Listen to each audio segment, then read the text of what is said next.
Yo les postes, bienvenue dans cette nouvelle vidéo. On va rentrer dans une nouvelle ère du côté du Paris Saint-Germain. Le PSG est officiellement champion de France pour la 10e fois. Mais maintenant, il faut repartir de zéro, repartir de l'avant. On va passer directement dans le vif du sujet, les postos, en ce qui concerne l'entraîneur. Beaucoup de choses à dire. L'équipe dévoile de nouvelles informations aujourd'hui et pas des moindres. Alors déjà, en ce qui concerne Pochettino, personne au sein du Paris Saint-Germain n'imagine une seconde que Mauricio Pochettino va conserver son poste d'entraîneur. Lui-même se fait peu d'illusions, il veut partir et le PSG veut qu'il parte. Donc comme ça, il n'y a pas de problème.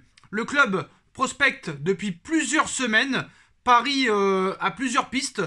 Pas de consensus en l'état au sein de la direction sur le profil de son remplaçant. On cherche surtout quelqu'un qui arrive très clairement à cadenasser les cadres.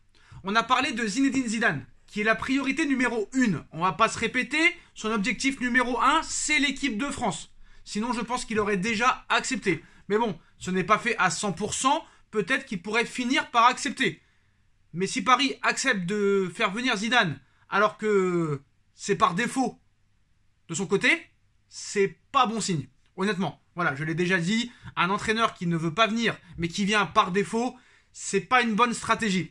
Alors le PSG a décidé apparemment de se débarrasser de beaucoup de joueurs, mais l'équipe lance une très grosse info en ce qui concerne l'avenir du Paris Saint-Germain.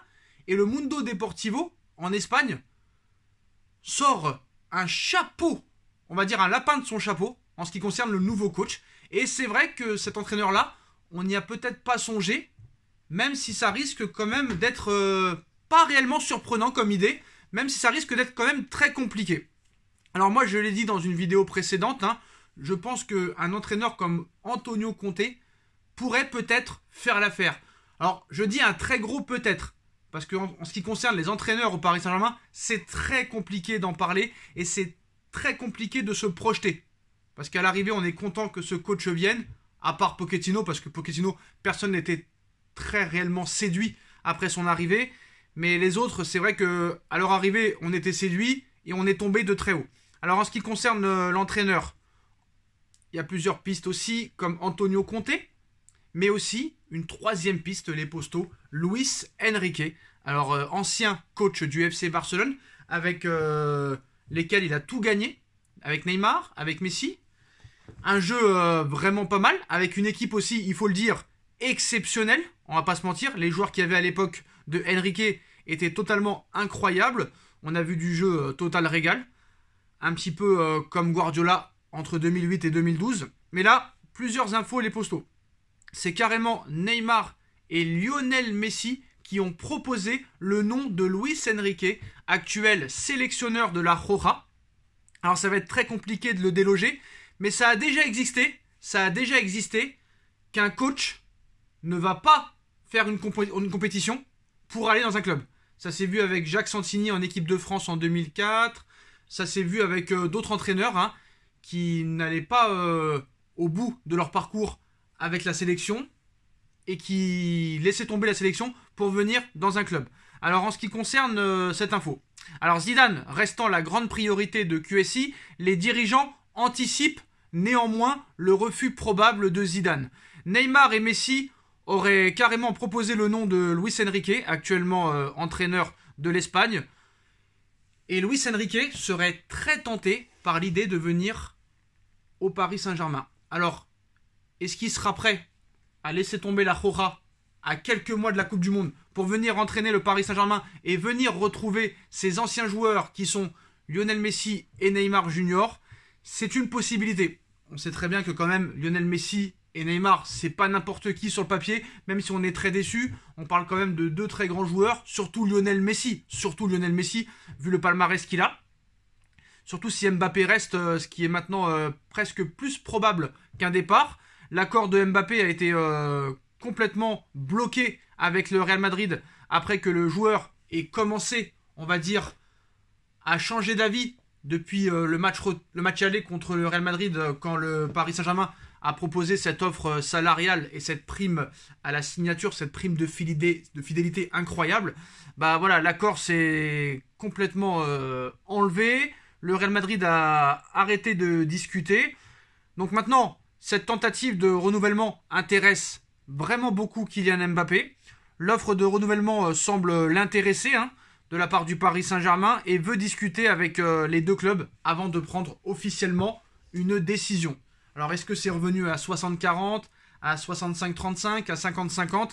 Je pense que le PSG a vraiment une carte à jouer. Quand tu écoutes les propos d'Mbappé, quand tu écoutes les propos de Leonardo, le directeur sportif, on peut peut-être penser que le PSG a peut-être une dernière carte à jouer dans le dossier Kylian Mbappé. En ce qui concerne, on va dire, la stratégie, la gestion, est-ce que ça va changer réellement ? L'équipe nous dévoile un petit peu les contours. J'ai l'impression qu'on dit la même chose tous les étés, tous les mois d'avril, tous les mois de mai. J'ai l'impression de répéter la chose. Est-ce que, très clairement maintenant, ce sera fait ? En tout cas, la nouvelle stratégie du Paris Saint-Germain va consister à régénérer l'effectif en apportant une valeur ajoutée à des postes clés et à des postes très précis, notamment au milieu de terrain et en attaque. Parmi ces postes figure notamment un milieu plutôt défensif, doté d'un gros volume, et un milieu plus offensif, efficace à la finition. Donc c'est-à-dire que le PSG cherche deux milieux de terrain. Donc il va falloir des départs. Une dizaine de joueurs n'entrent plus dans les plans du Paris Saint-Germain, parmi lesquels figurent Angel Di Maria, Mauro Icardi, Layvin Kurzawa, Julian Draxler, Ander Herrera. Les dirigeants veulent ouvrir un nouveau cycle carrément. Ils ont enfin compris peut-être, c'est une information de l'équipe.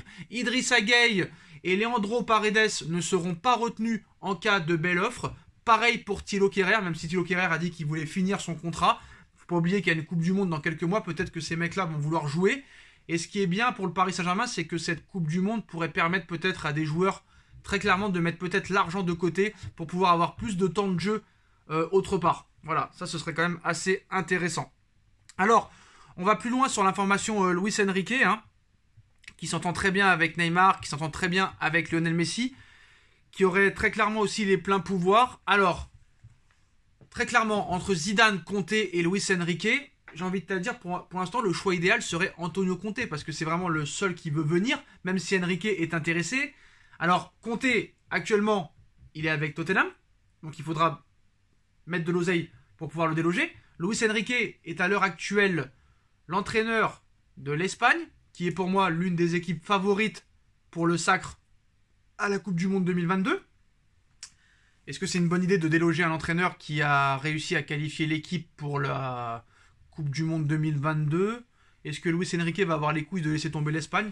Luis Enrique, honnêtement, il a réussi au Barça, mais il avait une équipe extraordinaire. Par contre, quand il était à l'AS Roma et quand il était au Celta Vigo, ça n'a pas été grandiose. Honnêtement, ça a été plus laborieux, plus que moyen. Donc, bon, j'ai l'impression que c'est un joueur c'est un entraîneur qui est très fort avec des très gros joueurs, qui est très moyen avec des moyens joueurs et qui est très mauvais avec des très mauvais joueurs. Est-ce que c'est un entraîneur qui est capable de faire progresser des joueurs ? J'en doute. Alors qu'Antonio Conte a déjà prouvé qu'il a réussi à faire progresser des joueurs. Et on a pu le voir avec Lautaro Martinez, avec Romelu Lukaku, avec plusieurs joueurs comme Barella. Ça peut être intéressant. Ça peut être très clairement intéressant de voir peut-être Antonio Conte au Paris Saint-Germain plutôt que Luis Enrique et Zinedine Zidane. Mais honnêtement, définitivement, Zidane, je ne suis pas pour, parce que Zidane ne veut pas venir au Paris Saint-Germain et on n'a pas besoin de gars qui choisissent notre club par défaut, parce que pour l'instant, le club réellement ou l'équipe qui veut aller n'est pas possible. C'est pas une bonne idée. Il faut un entraîneur qui veut très clairement travailler avec le Paris Saint-Germain et qui est prêt à tout donner et à tout prouver. Voilà les postos, voilà les dernières informations. Dites-moi en commentaire ce que vous en pensez. On like, on partage, on commente, on s'abonne. Et on se retrouve très vite pour une nouvelle vidéo. Tchuss!